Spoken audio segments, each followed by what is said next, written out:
Quand Jésus guérit un aveugle-né, c'est évidemment par amour pour ce pauvre malheureux, mais c'est également un signe. C'est pour nous dire aussi que les aveugles ne sont pas forcément ceux qu'on croit. Il nous invite à penser que nous sommes tous en fait malvoyants, mais la bonne nouvelle, c'est que Jésus est là justement pour nous guérir. Notre regard est à la fois très personnel et il est aussi très puissant. Il est très personnel. J'ai un papa qui est menuisier. Toute sa vie, il a essayé de faire de belles choses en bois et notamment quand il terminait un chantier, il essayait de faire un chef-d'œuvre dans la porte d'entrée. Et il avoue que lorsqu'aujourd'hui il va dans une maison pour la première fois, son regard s'attarde longuement sur la porte d'entrée et les boiseries en général. Une religieuse infirmière, elle, me disait que son regard se porte spontanément sur les avant-bras des personnes. Et oui, parce que toute sa vie, son grand souci, c'était de faire des intraveineuses sans faire de mal. Une maman raconte que avec sa petite Myriam, elle a été vraiment étonnée de son regard. Elle lui avait acheté une petite jupe, elle la lui met un dimanche, et quelques heures après, la petite Myriam revient avec une grosse tache d'huile sur la jupe. Alors maman ne peut pas s'empêcher d'exploser, mais enfin, regarde comment tu t'es mise, une jupe toute neuve enfin. Et Myriam, au lieu d'absorber la colère de sa maman, dit tout simplement « Oh ben maman, ça fait une décoration ». Alors, direction le pressing, la jupe revient presque neuve et maman la lui remet le dimanche suivant.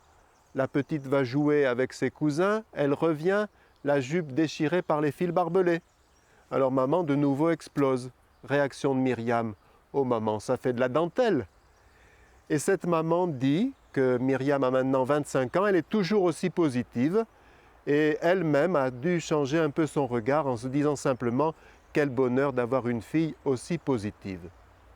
Mais ça n'est pas notre cas à tous, d'autant plus que les médias s'emploient à emprisonner notre regard. L'homme moderne regarde le soleil se lever et il se demande si ça vaut la photo. Il voit le désert et il se dit que ça pourrait faire beaucoup de camions de sable à crépir. L'homme moderne reconnaît le chanteur à la télévision, il ne reconnaît pas forcément le petit oiseau qui vient le saluer tous les matins sur le bord de sa fenêtre par son beau chant. L'homme moderne regarde les vagues de l'océan et il sort sa crème solaire. Jamais tellement il ne voit Dieu qui est pourtant là dans l'immensité des cieux, qui nous parle de son immensité à lui, qui est là dans tous les cours d'eau, toutes les fontaines, qui nous parle de son eau vive qui jaillit de son cœur, qui est désormais accessible, qui est là dans la brise du soir, comme dans le vent qui rentre partout, qui pénètre partout. Alors, peut-être que le Seigneur utilise, enfin, se sert de la candeur des plus petits pour nous permettre de changer notre regard. C'est un chercheur au CNRS qui raconte qu'il faisait sa coopération civile en remplacement de son service militaire en Algérie et c'était en 1969. Tous les médias annonçaient l'exploit de la NASA. La mission Apollo allait faire allunir des astronautes et il disait son émerveillement à son voisin musulman. Réaction du voisin musulman, Allah est fort pour faire tenir des pierres sur la Lune. Oui, il disait son émerveillement de penser que les cosmonautes allaient rapporter des pierres lunaires. Également, une catéchiste demandait aux enfants « Où est Dieu ?» Il fallait répondre « Au ciel, sur terre et en tout lieu ». Et l'enfant a répondu « Au ciel, sur terre et en banlieue ». C'est vrai qu'il est présent aussi en banlieue. Nous le voyons si nous ajustons notre regard. Parce que, effectivement, notre regard est très puissant. Quelques exemples. Guy Oranche a été président du comité catholique contre la faim et pour le développement. Il a une formation d'avocat, il a été avocat international et il raconte cette anecdote bouleversante. C'était dans l'Argentine des colonels sous la dictature. un officier torturait une femme prisonnière politique et ce matin-là, au cours de la séance, il lui dit « J'espère que vous allez parler, je n'ai pas que ça à faire, j'ai un enfant très malade à la maison. » Il continue la séance sans se rendre compte de l'énormité qu'il venait de dire.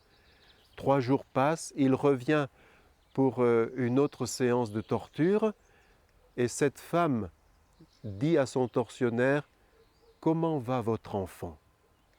Cet homme en a été bouleversé au point qu'il a arrêté les tortures. Elle avait conservé assez d'humanité en elle pour réveiller l'humanité qui était dans ce tortionnaire. Son regard avait provoqué ce miracle. Mais quelle force lui fallait-il? Également, un prêtre plus près de chez nous raconte que un jour il rencontre un jeune dont il avait célébré le mariage quelques 6 mois avant, et le jeune lui dit « C'est très difficile, je ne m'étais pas rendu compte, ma femme est d'une sensiblerie épouvantable et elle n'arrête pas de pleurnicher, c'est très très dur pour moi, mes beaux-parents ne m'avaient pas averti, je ne m'étais pas rendu compte, je ne divorcerai pas parce que j'ai promis, mais c'est très difficile. » Que pouvait faire le prêtre? Il a assuré de sa prière, c'est tout, et il était très ennuyé pour ce couple. Et puis voilà que 2 ans plus tard, il rencontre de nouveau ce jeune complètement transformé. Que s'était-il passé? Et le jeune lui a dit « J'ai accepté la sensibilité aiguë de mon épouse et ses pleurs ont disparu. » Là aussi, son regard avait changé. Il était passé de sensiblerie à sensibilité, de pleurnicherie à pleurs, et ce regard transformé avait transformé l'autre. Les petits malicieux disent que au bout de 6 semaines de mariage, on se dit « cette robe te va vraiment super bien ». Au bout de 6 mois, on se dit « encore une nouvelle robe ». Et puis au bout de 6 ans, « combien ta robe ?» Notre regard peut évoluer. Puisse-t-il évoluer dans le bon sens? Un jour, on interrogeait l'abbé Pierre sur l'attitude à avoir sur toutes les mains qui se tendent sur les trottoirs. Et l'abbé Pierre a dit « Évidemment, je comprends que l'on ne puisse pas répondre à chaque demande vu le nombre de sollicitations. Mais la personne qui vous sollicite a au moins droit à votre regard. » Jésus nous a dit que la lampe de notre corps, c'est l'œil. Que pouvons-nous faire pour que cette lampe éclaire?